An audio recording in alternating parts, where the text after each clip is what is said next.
کوشش اس کی یہ ہے کسی طرح کوئی مجھے فیس سیونگ مل جائے تو نکلنے کا رستہ مل جائے. امریکہ میں بھی ذلیل ہو رہا ہے, دنیا میں بھی ذلیل ہو رہا ہے. لوگ کچھ خاموش ہیں ڈر اور خوف کی وجہ سے. یہ ڈر اور خوف کے بت پاش پاش ہوں گے, لوگ ایک دن بولیں گے. کیوں جی؟ عرب ملکوں کے لوگ بھی بادشاہ اسرائیل کے ساتھ, عوام اقصی کے ساتھ. پاکستان کے بادشاہ بھی اسرائیل کے ساتھ, عوام اقصی کے ساتھ. عوام کے دل یہ جلوس نکال سکیں نہ نکال سکیں, ان کے دل اقصی کے لیے دھڑکتے ہیں.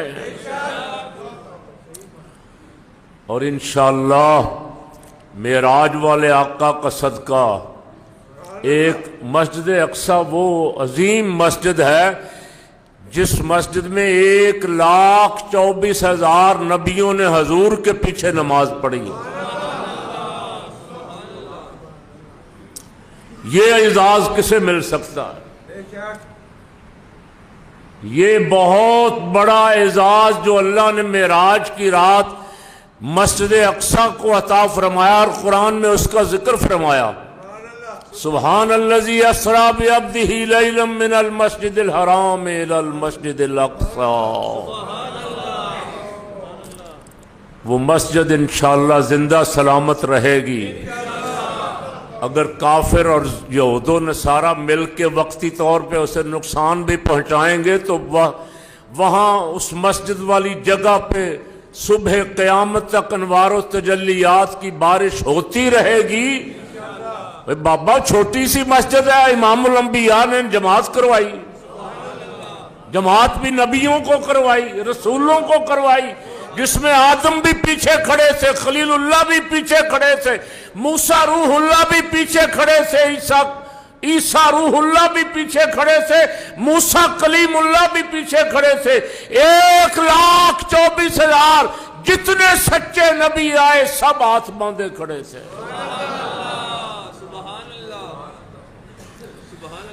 اللہ اکبر. درود شریف پڑھیں اتفاق.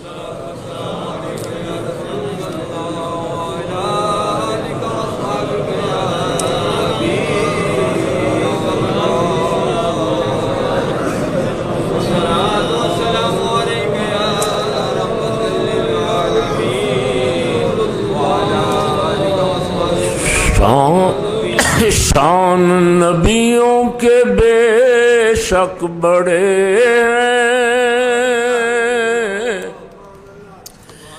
عظمتوں کے نگینے جڑے ہیں.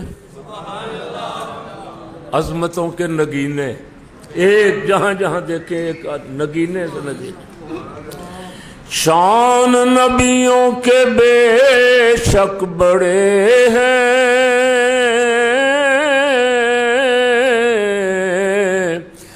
عظمتوں کے نگینے جڑے ہیں, مقتدی بن کے پیچھے کھڑے ہیں, وہ جو پہلے سے آئے ہوئے ہیں. مقتدی بن کے پیچھے کھڑے ہیں. شہباز شریف, تیری تاریخ میں لکھا جائے گا کہ تو پاکستان کا وہ بدترین وزیر اعظم تھا جس کے دور میں مسجد اقصی کے لیے آواز اٹھانے والوں کو جیل بھیجا گیا, جس کے دور میں مسجد اقصی کے لیے آواز اٹھانے والوں پہ گولیاں چلائی گئیں. تیری تاریخ میں لکھا جائے گا. کیوں جی؟ ایسی چوٹیں لگی ہیں بچوں کو بھی نہیں پہچان رہا, اپنی اولاد کو بھی نہیں پہچانتا. کل تک وہ آرمی چیف تھا قمر جاوید باجوہ, بڑا نام تھا بھائی, سیاستدان اس کے پیچھے دم ہلاتے پھرتے تھے. تو کہاں ہے آج؟ سیکھو, سبق سیکھو.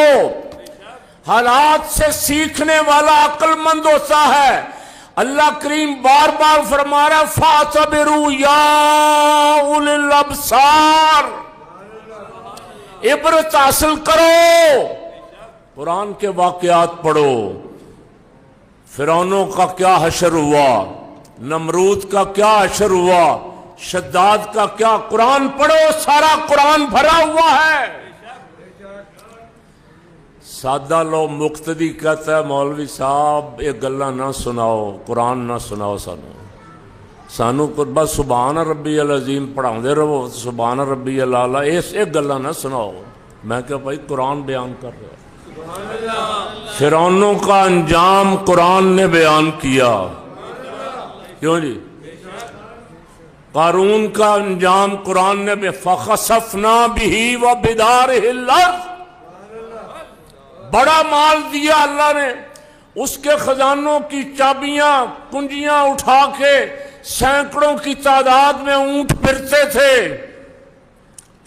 جب پکڑ آئی اللہ نے کہا زکوٰۃ دو، اللہ کی راہ میں جو اللہ نے دیا اس نے کہا یہ تو میری محنت ہے، میں مالدار آدمی ہوں، یہ مال تو میں نے اپنی عقل سے، اپنی فراست سے، اپنی ذہانت سے اکٹھا کیا۔ موسیٰ علیہ السلام کا مخالف ہو گیا صرف اتنی بات پہ۔ موسیٰ علیہ السلام نے کہا زکوٰۃ دو۔ آج بھی ویسے بہت ساروں کو زکوٰۃ والی بات اچھی نہیں لگتی، کہنے مولوی صاحب نماز دی گل ہی بس سنایا کرو، زکوٰۃ والی نہ سنایا کرو، دینا پہندا نا کچھ۔